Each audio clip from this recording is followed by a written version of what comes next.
Guys, welcome to my channel. I am Jitendra Kumar, and today we will discuss about the basic about the chest X-ray. And हम लोग कहीं ना कहीं से कोई ना कोई मतलब एक्सरे मिल जाता है जिसको हमें मुश्किल आती है कि उसके देखने आइडेंटिफाई करने में कि किस तरीके से हम एक्सरे को आइडेंटिफाई कर सकते हैं। उसके लिए कुछ बेसिक्स है कि उसकी स्ट्रक्चर को कैसे लोकेशन है, कौन सी स्ट्रक्चर कहाँ पे है। नॉर्मल एक्सरे किसी भी डिजीज़ को फाइंड आउट करने से पहले एक्सरे के अंदर पहले हमें पता होना चाहिए कि नॉर्मल एक्सरे कैसा होता है।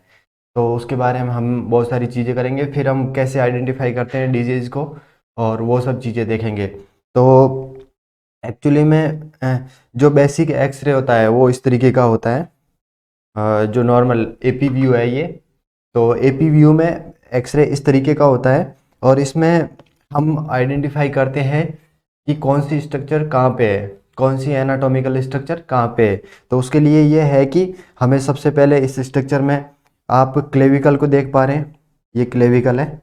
क्लेविकल दोनों मिड लाइन में होती है यहाँ पे, और ये आप अप्रिशिएट करो, स्पाइनस प्रोसेस है, इसके दोनों मिडल प्रोसेस, स्पाइनस प्रोसेस के मिडल में क्लेविकल होती है, ठीक है, मिडल में होती है। और फिर आप देख पा रहे हैं कि यहाँ पे एओर्टिक नकल है, यहाँ पे ये यहाँ पे एओर्टिक नकल है। इसको आप अगर आइडेंटिफाई कर पा रहे हैं, देखो, और इसका यूज क्या है वो अभी मैं बताऊंगा, एओर्टिक नकल। और ये यहाँ पे ये हाइलम है, ठीक है, ये हाइलम है। इसके इसके इसका भी यूज है, पेरी हाइलर एरिया होता है जो लंग्स एडिमा में दिखता है, उसकी भी बात करेंगे।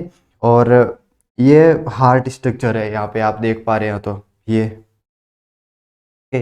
और ये जो ये जहाँ पर मैं लाइनिंग कर रहा हूँ ये है डायफ्राम। ओके, डायफ्राम की दो पार्ट है, right part, left part. Right hemi diaphragm और लेफ्ट हेमी डायफ्राम। और अगर आप देख पा रहे हैं तो ये जो लेफ्ट हेमी डायफ्राम है, इसके नीचे एक बबल्स टाइप एक पॉइंट्स है, बबल्स टाइप, ये इसको है, इसका नाम है गैस्ट्रिक बबल। ओके, इसका भी यूज है जो आगे बताया जाएगा। और ये गैस्ट्रिक बबल है। ओके, तो diaphragm, heart, hilums and aortic knuckles and spinous process. And अगर आप देख पा रहे हैं तो यहाँ पर ट्रेकिया, ये ट्रेकिया है। ओके, ट्रेकिया एकदम मिड में है, सेंटर में। ओके, तो ये नॉर्मल एक्सरे है। अगर ट्रेकिया के पुल्ड या पुश नहीं है, इसका ट्रेकिया पुल्ड या पुश केस में होती है, वो भी हम आगे डिस्कस करेंगे। और अगर आप देख पा रहे हैं ट्रेकिया के नीचे कैरिना है। ओके, कैरिना एक पार्ट है, और हाइलम, एओर्टिक नकल और उसका। तो किसी भी एक्सरे की फाइंडिंग के लिए तीन स्टेप होते हैं, एयरवे, ब्रीथिंग और बोन स्ट्रक्चर, और फिर कार्डियक सर्कुलेशन होता है, ठीक है, उसके बाद डीई होते हैं। तो एक्चुअली में ये जो एओर्टिक नकल है, एओर्टिक नकल का क्या यूज है, अगर आप देख पा रहे हैं तो ये जो एओर्टिक नकल है, यहाँ पे एक 3 का साइन बन रहा है। ये 3 का साइन ये होता है कोअर्टेशन ऑफ एओर्टा में देखा जाता है। तो ये यूज है एओर्टिक नकल का। और अगर आपने यहाँ पे नोटिस किया होगा, ये जो कोस्टोफ्रेनिक एंगल है, ये यहाँ देख पा रहे तो कोस्टोफ्रेनिक एंगल, इसको सीपी एंगल बोलते हैं, ठीक है। इसका यूज ये है कि अगर ये ब्लंटेड है तो कहीं ना कहीं डिजीज है, तो सीपी एंगल ब्लंट होता है in any plural infusion. Plural infusion है क्या, एक्चुअली में कहीं पर भी एक्यूमुलेशन ऑफ द फ्लूइड पास कोई भी चीज़ की, तो वहाँ पर सीपी एंगल ब्लंटेड हो जाता है। जैसे फ्लूरल इन्फ्यूजन है तो वहाँ पर सीपी एंगल ब्लंटेड हो जाता है। और अगर सीपी एंगल परफेक्ट है तो वो एक नॉर्मल एक्सरे का सीपी एंगल परफेक्ट होता है, ठीक है। अब हम बात करते हैं फ्लूरल इन्फ्यूजन की। अगर आप देख पा रहे हैं, मुझे यहाँ पर कोई भी सीपी एंगल नहीं दिख रहा। ओके, और अगर आप यहाँ पर देखेंगे तो ये जो एक एक्सरे की दो खास बात होती है कि एक्सरे के अंदर जो फ्लूइड होता है वो वाइट दिखता है, और एयर होती है ब्लैक दिखती है। जबकि इसका उल्टा कहाँ होता है, अल्ट्रासाउंड में। अल्ट्रासाउंड में कैसा होता है, अल्ट्रासाउंड में इसका उल्टा होता है, एयर होती है वो वाइट दिखती है और फ्लूइड होता है वो ब्लैक दिखता है, इसलिए तो बोलते हैं ultrasound is the enemy of fluid. और अब इसमें देख रहे हैं राइट साइड में मैसिव प्लूरल इफ्यूजन हो गया है। ओके, तो उसमें सबसे पहला एक तो सीपी एंगल देख लो आप, सीपी एंगल से पता चल जाता है कि प्लूरल इफ्यूजन है। और दूसरा इसका होता है कि उसकी ट्रेकिया देखो, ट्रेकिया ट्रेकिया अगर डेविटेड है, अगर पोस्ट या पुल्ड है, जनरली इफ्यूजन में ट्रेकिया होती है वो पुश्ड होती है, जिस साइड में डिजीज है उसके अपोजिट साइड में, राइट साइड में या प्लूरल इफ्यूजन है तो वो लेफ्ट साइड में से पुश्ड हो जाती है। ओके, तो ट्रेकिया यहाँ डेविटेड है अगर आप देख पा रहे हैं तो ये। ओके, तो ये किस तरीके का है, यहाँ पर मैसिव प्लूरल इफ्यूजन है तो ये मेलिग्नेंट प्लूरल इफ्यूजन है। ओके, अब नेक्स्ट वाला है कि इसमें भी देखो, सबसे पहले एयर को आइडेंटिफाई करने, एयर ब्लैक दिखती है एक्सरे के अंदर, तो अगर आप देख पा रहे होंगे इसकी लंग्स की ओपेसिटी यहाँ पे है, जैसा मैंने यहाँ हाईलाइटेड किया है। ठीक है, ये लंग्स की ओपेसिटी यहाँ पे, लंग्स के अंदर एयर एयर भर गई है बहुत सारी, तो air considered as a pneumo. Okay, और न्यूमो कहाँ पर भर गई, थोरेक्स में, तो ये न्यूमोथोरेक्स का केस है। Air collected in pleural cavity, और ट्रेकिया कैसे होगी, पुस्ट हो गई अगर आप देख पा रहे हो ये। ओके, और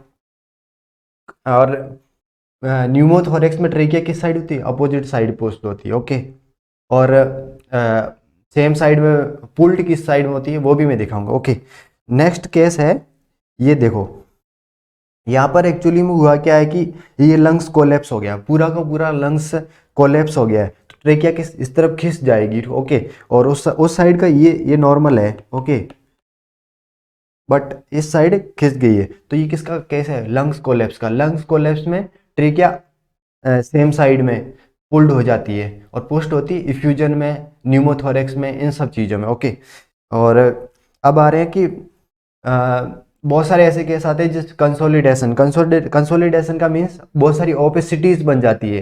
कंसोलिडेशन हमें इस केस में मिलता है, जैसे निमोनिया हो गया, जैसे अभी कोविड केस आया था, तो कोविड केस में ओपेसिटी दिखाई दे रही थी, वो कोविड केस में दिखाई दे रही थी ग्राउंड ग्लास ओपेसिटीज। तो निमोनिया में ऐसा होता है कि बहुत सारी ऐसी ओपेसिटीज बन जाती है। ओके, ये यहाँ पर आप देख पा रहे हैं इस तरीके से। ओके, तो ये होता है कि अगर ये राइट लोब है। ओके, तो राइट लोब के लोअर लोब में, ठीक है, लंग्स के 3 लोब होते हैं, अपर, मिडल और लोअर लोब में पल्मोनरी कंसोलिडेशन दिखाया जा रहा है। ठीक है, तो वो एक्चुअली में ओपेसिटीज क्या होती है, ओपेसिटीज बनती है जो एल्वुलर नॉर्मल एयर होती है उसका जगह ले लेती है कोई भी फ्लूइड, कोई भी पस या कोई भी सेल्स। ठीक है, तो वो सब न्यूट्रोफिल्स या कोई भी ऐसी जो इन्फेक्शन हुआ है तो वहां पर पस बनता है उसकी वजह से। ठीक है, तो पल्मोनरी कंसोलिडेशन किस में दिखने को मिलता है, निमोनिया में। अगर आपने निमोनिया में कंसीडर किया होगा, आपने एक्सरे देखा होगा, या कोविड-19 क्या ग्राउंड ग्लास ओपेसिटीज देखी होगी, अगर वहाँ ओपेसिटीज मिलती है इसका मतलब वहाँ क्या इन्फेक्शन, इन्फ्लामेशन है, और जो एल्वुलर एयर है उसको किसी ने रिप्लेस कर दिया फ्लूइड, पस और किसी भी तरीके से। ओके, नेक्स्ट मिलता है कि आप ये है लंग्स मेटास्टेसिस का केस। तो इसमें क्या होता है कि छोटे छोटे ऐसे नोड्यूल्स बन जाते हैं। ओके, ये अगर आप देख पा रहे हैं तो वो नोड्यूल्स होते हैं लंग्स मेटास्टेसिस में। ओके, तो ये नोड्यूल्स एक्चुअली में होते क्या है, ये सॉफ्ट टिश्यू नोड्यूल्स होते हैं। सॉफ्ट टिश्यू नोड्यूल्स देखने को मिलते हैं लंग्स मेटास्टेसिस में, इसलिए एक इनका अपीयरेंस बोला जाता है कैनन बॉल अपीयरेंस, मतलब कैनन बॉल की तरह छोटे छोटे दिखाई देने लगते हैं। ये इस बार की नीट का क्वेश्चन था 2021 का। अगला केस ये है कि इसके अंदर मैंने बताया था कि हाइलम होते हैं, उनका उनका उनसे अपन क्या कौन सी डिजीज आइडेंटिफाई कर सकते हैं। तो एक्चुअली में हाइलम क्या होते हैं कि जो पेरी हाइलर एरिया होता है दोनों साइड से, जो आप देख पा रहे हैं दोनों साइड से पेरी हाइलर एरिया होता है, उनकी उनकी वो ओपेसिटीज बढ़ जाती है, तो उसकी वजह से क्या होता है कि पेरी हाइलर बाइलेटरल दोनों साइड से अगर आप देख पा रहे हैं तो वहाँ क्या होता है कि ऐसे ओपेसिटीज बढ़ जाती है, तो उसकी वजह से इडीमा हो जाता है, तो उसको बोलते हैं lungs oedema. It is the case of the lungs oedema. तो वहाँ पर एक बहुत ही इंपॉर्टेंट साइन देखने को मिलता है। अगर आप देख पा रहे हैं तो यहाँ पर एक इस तरीके का साइन मिल रहा है कि जैसे कोई एक बैट विंग हो। Okay, bat wing. तो इसके लिए एक बहुत इंपॉर्टेंट है कि लंग्स एडिमा में कौन सा साइन देखने को मिलता है, तो बैट विंग। देखो इस तरीके से बनाया हुआ है। अगर आप इसको देख पा रहे हैं तो प्लीज़ अप्रिशिएट। ठीक है, अब सीपी एंगल की मैंने बात की थी कि सीपी एंगल यहाँ पर ठीक नहीं है क्योंकि ये ब्लंटेड हो गया है। सीपी एंगल ब्लंटेड होता है इफ्यूजन में, एनी प्लूरल केस इफ्यूजन में सीपी एंगल ब्लंटेड होता है। अब मैंने एक एक्सरे लिया था, ये एक 34-year-old male patient met with the road traffic accident and उसके बाद उसका एक्सरे लिया गया तो उसमें देखा गया था कि एक्चुअली में इसमें दो तरीके के मिले थे कि इसकी एक तो जो थिन ब्लैक रिम होती है, ये जो थिन ब्लैक रिम दिखाई दे रही है आपको अगर देख पा रहे हैं तो, ठीक है, थिन ब्लैक रिम। और इसमें क्या होता है कि वेस्कुलर मार्किंग नहीं दिखाई दे रही है इसमें। तो मतलब ये क्या है, न्यूमोथोरेक्स है, एयर भर गई है इसके अंदर, ठीक है, थोरेक्स के अंदर। और अगर वाइट पार्ट, मैंने बताया था कि एक्सरे के अंदर वाइट पार्ट किसको इंडिकेट करता है, फ्लूइड को। तो फ्लूइड में क्या है, फ्लूइड राइट साइड में, ठीक है। तो ये यहाँ न्यूमोथोरेक्स का केस भी है, फ्लूइड भी है। तो इस केस को बोलते हैं हेमीथोरेक्स। हेमी इसमें फ्लूइड भर गया है, फ्लूइड को बोलते हैं हाइड्रो। और न्यूमो जो एयर दिखाई दे रही है आपको, ये तो हाइड्रो, फ्लूइड को हाइड्रो, और न्यूमो तो हाइड्रो न्यूमोथोरेक्स। ओके, तो ये केस हो गया हाइड्रो न्यूमोथोरेक्स। अब सेकंड बी पर आते हैं, ये सब एयरवेज के केस थे। सेकंड है बी पर। बी का मतलब है बोन या ब्रीथिंग की केस की बात होगी। अब बोन की बात करते हैं। अगर कोई क्लेविकल आपकी डैमेज हो गई है, most fractured bone is the clavicle bone. अगर आपको एक्सरे लिया, आपको क्लेविकल बोन में एनी फ्रैक्चर मिला है तो उसको बोलते हैं क्लेविकल बोन फ्रैक्चर्स। ओके, और अगर कोई कॉन्टिग्यूशन है, लाइक कोई आप रिब देखी, उसके अंदर कॉन्टिग्यूशन दिखने को मिल रहा है, ठीक है, या कोई भी बोन ट्यूमर है तो वो भी आपको इस एक्सरे में दिखने को मिल जाएगा। तो एनी रिब फ्रैक्चर, अगर आप किसी भी फ्रैक्चर को ठीक नहीं करते हैं तो वो कॉन्टिग्यूशन में बदल जाता है या ट्यूमर में बदल जाता है। तो ये सब केस उसके अंदर आते हैं। थर्ड है सी का मतलब है कार्डियक। कार्डियक बहुत सारे ऐसे डिजीज होते हैं जिसमें हम सर्कुलेशन और कार्डियक की बात करते हैं। जैसे हमने कोआर्टेशन ऑफ एओर्टा की बात की थी। और उसके लिए पहले जनरल एनाटॉमी देखनी होगी कि हार्ट में कौन कौन सी जगह पर हार्ट किस तरीके से होता है, ठीक है।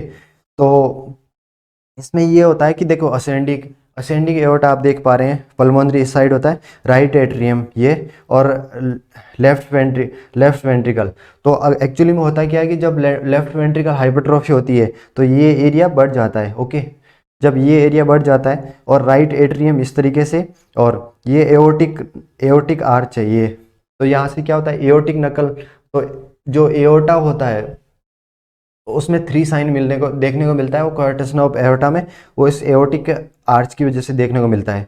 अगर आप देख पा रहे हैं यहाँ पर देखो, ट्रेकिया इस तरीके से, ओके, और ये ब्रोंकस है, और ये सीधा है, और ये हार्ट की है, और ये लेफ्ट वेंट्रिकल यहाँ पर आप देखने को मिल रहा होगा। और ये लाइनिंग है इस तरीके से, और ये एओर्टिक नोब यहाँ पे, पल्मोनरी ट्रैक्ट। और इसमें ये होता है कि अगर आप एक्सरे से पता कर सकते हैं कि कोई भी पेसमेकर लगा हुआ है या नहीं लगा हुआ है उस तरीके से। तो एक्चुअली में इस तरीके से होता है। अब नेक्स्ट चीज़ आती है कि इन सब ये कार्डियक चीज़ें और इनका एक्सरे देखने से हमें क्या फ़ायदा। इसके लिए होता है कि हम किसी भी कार्डियक माल फॉर्मेशन है उसका पता कर सकते हैं। जैसे कार्डियक मिगेली का उसको मेजर करने के लिए कार्डियोथोरेसिक रेशियो होता है। कार्डियोथोरेसिक रेशियो एक्चुअली में ये होता है कि जो कार्डियक विड्थ है और जो थोरेसिक विड्थ है, इन दोनों का रेशियो होता है। नॉर्मली ये 0.4 से 0.5 के बीच में होता है, ठीक है। तो 0.4 कार्डियक रेशियो, देखो ये सेंट्रल लाइन है, spinous process of the both middle clavicle and ये देखो, ये कार्डियक विड्थ है और ये थोरेसिक विड्थ है। नॉर्मली ऐसा होता है, ठीक है, इस तरीके से जो इनका रेशियो होता है 0.40 और 0.50 के बीच में होता है। अगर ये विड्थ बढ़ जाता है तो हम उसको बोलते हैं कार्डियोमिगेल। मिगेल का मीन्स बड़ा होना, कार्डियो मतलब हार्ट, कार्डियोमिगेल। तो कार्डियक थोरेसिक विड्थ को पता करने का सबसे बेस्ट तरीका क्या है, उसकी उसका रेशियो ले लो, ठीक है। तो एक्चुअली में देखो, यहाँ पर कार्डियक थोरेस की नॉर्मली 0.40 से 0.50 है, ठीक है। एक्चुअली में अगर ये विड्थ बढ़ गई, अगर आप देख पा रहे हैं, ये विड्थ बढ़ गई है, तो इसका मतलब क्या है, यहाँ पर कार्डियोमेगेली है। मैंने एक बात बताई थी कि अगर आप एक्सरे में ये भी पता चला सकते हैं कि ये पेसमेकर लगा हुआ है कि नहीं लगा हुआ है, ये पेसमेकर है, ठीक है। और इस तरीके से होता है कि किस तरीके से हम एक्सरे को देख सकते हैं। तो एक्सरे के लिए एक्चुअली में इन चीज़ों के पता कराया जाता है। और एक्चुअली में ये है कि जो एपी व्यू है वो एकदम स्ट्रेट होना चाहिए। अगर रोटेट हो गए तो ट्रेकिया आपकी डेविड, अगर ये तो स्ट्रेट है क्योंकि एपी व्यू और स्ट्रेट है, अगर आप थोड़े से भी इधर हो गए तो वो ट्रेकिया रोटेट हो जाती है, तो आपको फिर वो कन्फ्यूजिंग होता है। इसलिए पोजीशन बहुत ज़रूरी है। और पेशेंट की डिटेल्स यहाँ, जैसे ये एक्सरे है तो इस तरीके से यहाँ पर डिटेल्स होती है, ठीक है, नेम, आईडी नंबर और टाइमिंग एंड डेट होती है, ठीक है। और right side left side mentioned होती है, ओके। तो वो एक्सरे में बहुत बहुत सारी चीज़ें ध्यान रखती है। और नॉर्मली इस तरीके से हम किसी भी एक्सरे को पता लगा सकते हैं, ठीक है। Thank you so much for giving your precious time. मिलते हैं अगले वीडियोज़ में। Thank you.